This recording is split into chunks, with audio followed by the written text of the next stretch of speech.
Good evening and welcome to the May edition of Curriculum Connection. I'm Medford's Curriculum Director, Laura Lundy. Tonight, come along with me on a tour of the newly remodeled school forest. Many changes have taken place over the past 60 years since Medford acquired the school forest. Countless elementary through high school students have experienced the hands-on classroom that the 160 acres provides. Over the past year, the school forest has gotten a landscape makeover, which includes upgrades to the pond and a logging project that will provide new growth to the forest. Through a Wisconsin Environmental Education Board grant, the pond at our school forest received a major facelift this past year. Buildings and Grounds Supervisor Dave Makowski explains. The 16-foot dock with a handicap ramp on it for wheelchair access. It has the handrails all the way around to keep the students from falling in the water.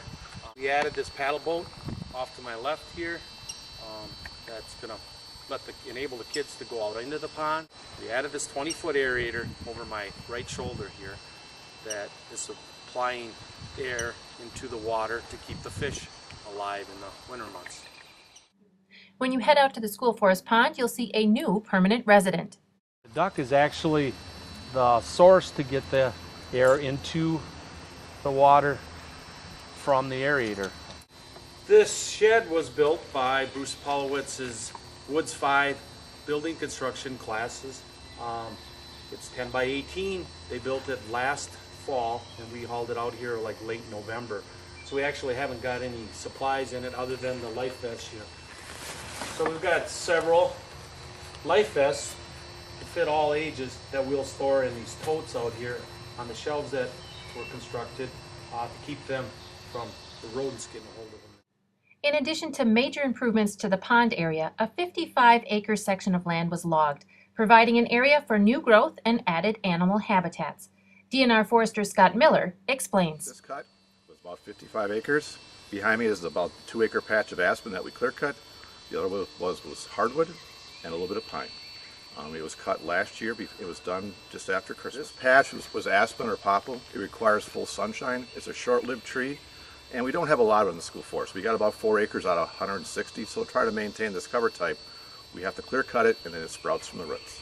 Classic northern hardwood stand.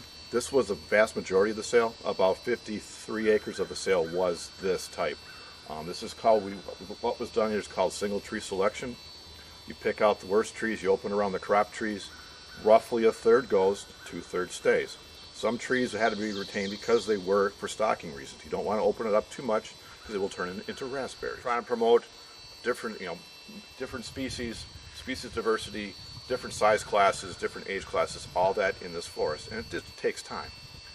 But it's starting to develop in here nicely, and so another 15-20 years, we've gone through again. Everything in the forest has a purpose, even the tops of the trees that were left by the loggers.